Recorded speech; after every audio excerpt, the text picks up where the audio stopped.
Assalamualaikum warahmatullahi wabarakatuh. Pada kesempatan kali ini, kami dari kelompok 4 akan mempresentasikan tugas besar mata kuliah Matematika 1 dengan judul Penerapan Limit Kalkulus dalam Kehidupan Sehari-hari, Kecepatan Sesaat Perjalanan Ponyo. Presentasi ini bertujuan untuk menjelaskan penerapan konsep limit kalkulus dalam menentukan kecepatan sesaat melalui contoh yang dekat dengan kehidupan sehari-hari. Kami berharap pemaparan ini dapat memberikan pemahaman yang jelas dan bermanfaat. Baik, sebelum kita masuk ke presentasinya, izinkan kami untuk memperkenalkan diri terlebih dahulu. Yang pertama, saya Silvi Ramadhani dengan NIM 2025-02-01-046. Nama saya Fadil Alvin Ausaf, NIM saya 2025-020-1089. Nama saya Muhammad Salam Febrianto dengan NIM 2025-02-06-0001. Saya Sefi Aulia Zain dengan NIM 2025-02-011-06. Nama saya Adelia Regita Cihani, NIM 2025-02-01-003 dari Fakultas Teknik, Program Studi Teknik Industri.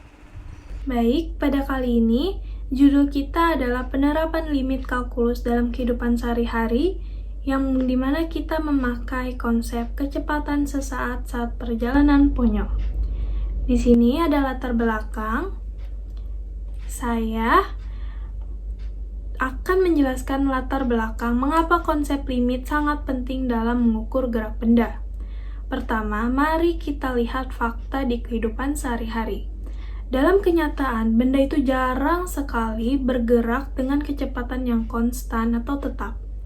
Contohnya, saat kita naik mobil atau motor, pasti ada saatnya kita melambat karena macet atau mengebut saat jalan kosong. Di sini ada visual analogi ponyo yang dimana untuk mempermudah bayangan kalian, lihatlah ponyo ini. Ponyo berenang di laut. Dia tidak mungkin berenang dengan kecepatan yang sama terus-menerus. Ada momen dia melambat, atau dia makin cepat. Nah, masalah ini muncul kalau kita cuma pakai rumus kecepatan rata-rata. Apa sih rumusnya? Jarak total dibagi waktu total. Tapi data itu nggak cukup. Rata-rata nggak bisa kasih tahu kita seberapa cepat ponyo berenang di detik kelima atau saat dia sedang menghindar ombak. Jadi solusinya itu kita harus pakai rumus limit. Karena kecepatan rata-rata nggak akurat untuk momen tertentu, kita butuh konsep limit. Jadi lahirlah rumus kecepatan sesaat. Contohnya di sini ada rumusnya. Vt sama dengan limit delta t mendekati 0. Jadi artinya kita mempersempit selang waktu pengamatan kita menjadi sangat kecil, hampir mendekati 0. Seperti momen spesifik. Dengan begitu, kita tahu kecepatan benda tepat di detik itu juga, bukan cuma rata-rata. Terus, delta S dibagi delta T. Jadi, konsep limit itu adalah jembatan yang memungkinkan kita menghitung perubahan yang terjadi secara instan di dunia nyata yang dinamis. Kemudian, kita masuk ke konsep limit dalam kalkulus. Jadi, definisi limit dalam matematika itu adalah perilaku suatu fungsi saat berubah bebasnya mendekati suatu titik tertentu atau menuju tak terhingga. Jadi konsep fundamental ini untuk membangun pengertian kekontinuan, turunan, dan integral. Jadi limit itu adalah pendekatan yang digunakan untuk menentukan nilai fungsi ketika argumennya mendekati nilai tertentu. Terus menggambarkan batas atau perilaku mendekat. Analisis perubahan posisinya itu, limit memungkinkan analisis perubahan posisi yang akurat. Dengan limit, kita dapat memahami nih bagaimana suatu kuantitas berubah secara kontinu dalam sistem dinamis. Penentuan kecepatan sesaatnya Konsep limit sangat krusial dalam menentukan kecepatan sesaat. Ini memungkinkan kita menghitung laju perubahan pada momen spesifik, memberikan representasi yang tepat dari dinamika objek bergerak. Ini saya akan menjelaskan di bagian permasalahan kecepatan rata-rata. Keterbatasan kecepatan rata-rata hanya memberikan gambaran umum laju gerak suatu benda dalam selang waktu tertentu. Ia tidak mampu menjelaskan laju gerak pada setiap momen spesifik. Yang kedua adalah kebutuhan kecepatan saat. Kita sering membutuhkan informasi kecepatan pada momen yang tepat. Contohnya, jarum speedometer menunjukkan kecepatan kendaraan pada saat itu juga, bukan rata-rata. Ketiga, definisi kecepatan sesaat sebagai limit. Itu adalah kecepatan suatu benda pada waktu yang sangat singkat mendekati nol pada suatu titik tertentu dalam perjalanannya. Itu ada V sesaat sama dengan limit delta T mendekati 0, delta S dibagi delta T. Terus selanjutnya ada model matematika gerak konyol. Fungsi ST sama dengan T kuadrat, representasi jarak dan waktu. Fungsi ini menggambarkan posisi pada objek pada waktu tertentu atau T relatif terhadap titik awal yang bisa dilihat di dalam tabel berikut. Selanjutnya ada gerakan kecepatan. Kecepatan atau dalam dengan V adalah turunan pertama dari fungsi posisi. Untuk S, T sama dengan T kuadrat, maka V, T sama dengan 2T. Menunjukkan kecepatan meningkat linear. Bisa dilihat ini rumusnya dan ada grafiknya. Saya di sini akan membahas tentang kecepatan sesaat. Apa sih yang dimaksud kecepatan sesaat? Kecepatan sesaat itu adalah turunan pertama dari fungsi posisi terhadap waktu, menunjukkan laju perubahan posisi pada waktu tertentu berbeda dengan kecepatan rata-rata. Nah, kalau kecepatan rata-rata itu apa sih? Biasanya, kecepatan rata-rata dihitung dengan cara jarak tempuh dibagi dengan waktu tempuh, sebagaimana ditulis di rumus delta S per delta T. Nah, kalau kita mau mengetahui kecepatan tepat pada 1 detik tertentu, maka selang waktunya harus diubah menjadi sangat kecil, hampir nol. Nah, ini tuh yang disebut dengan konsep limit. Secara rumus ditulis V dari T sama dengan limit delta S per delta T. Saat perubahan waktu mendekati nol, rumus ini sama artinya dengan turunan posisi terhadap waktu yang ditulis delta S per delta T. Nah, di sini ada contoh bendanya ya. Posisi bendanya S dari T sama dengan 0,5 T kuadrat ditambah 2T.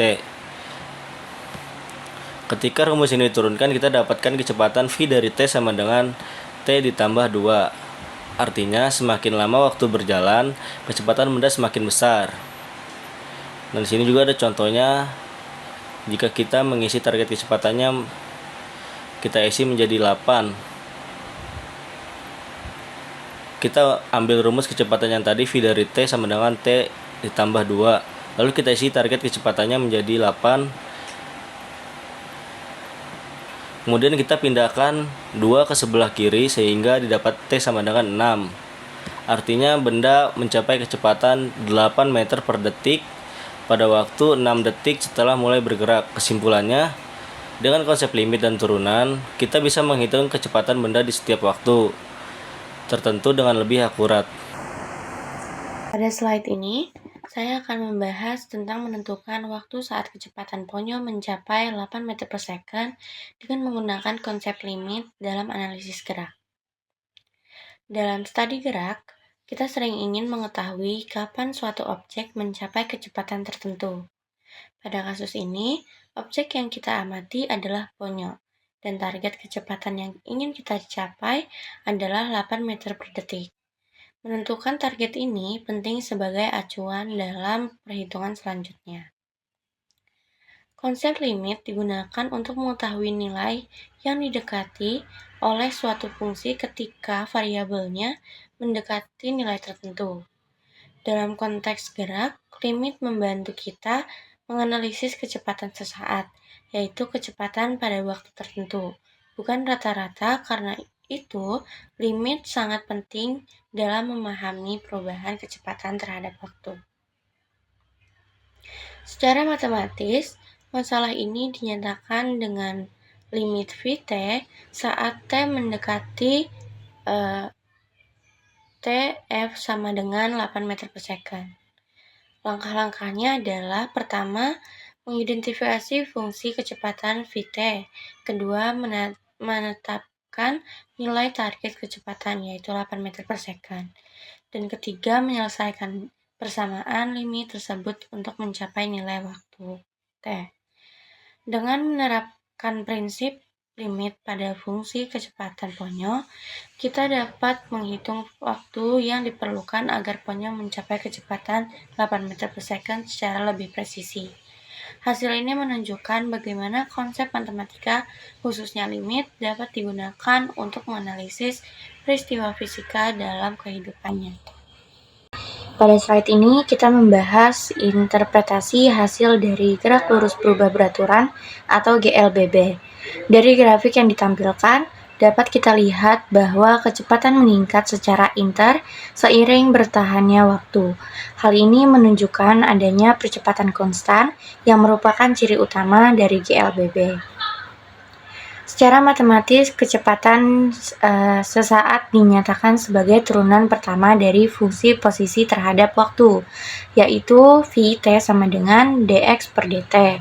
Artinya, kecepatan menunjukkan seberapa cepat posisi benda berubah pada suatu waktu tertentu. Ketika kecepatan sesaat terus bertambah, maka dapat disimpulkan bahwa percepatan bernilai positif.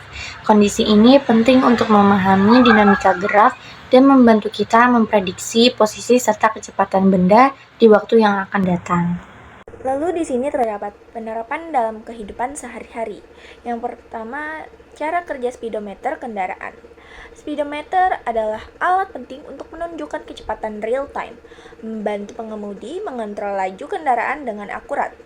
Lalu, terdapat peran limit dalam perubahan kecepatan kontinu. Kecepatan sesaat didefinisikan sebagai laju perubahan posisi objek pada suatu waktu tertentu, esensial dalam analisis dinamika. Konsep limit digunakan untuk menentukan kecepatan sesaat, yaitu nilai limit dari kecepatan rata-rata saat interval mendekati 0. Limit kalkulus adalah fondasi untuk memahami perubahan instan dan gerakan objek. Di sini terdapat rumus tentang limit dalam perubahan kecepatan kontinu. Lalu di sini terdapat analisis jarak pengereman. Yang pertama, pengujian dilakukan dengan kecepatan bervariasi 20, 30, dan 40 km per jam.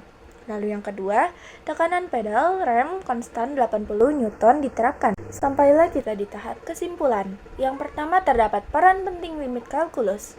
Limit kalkulus fundamental untuk memahami perubahan tak terbatas dan mendekati suatu nilai. Ini adalah dasar bagi turunan dan integral. Lalu yang kedua terdapat penentuan kecepatan sesaat. Dengan limit, kita dapat menentukan kecepatan objek pada titik waktu spesifik. Krusial dalam fisika dan rekayasa untuk menganalisis gerak presisi. Selanjutnya, yang ketiga, relevansi konsep dalam kehidupan sehari-hari. Dari pergerakan kendaraan hingga pertumbuhan populasi dan model ekonomi, limit membantu memprediksi dan memahami fenomena dinamis. Sampailah kita di tahap terakhir, yaitu tahap penutup. Terima kasih atas perhatian Anda. Semoga presentasi ini memberikan pemahaman yang lebih baik tentang penerapan limit kalkulus dalam kehidupan sehari-hari melalui studi kasus perjalanan ponyo. Wassalamualaikum warahmatullahi wabarakatuh.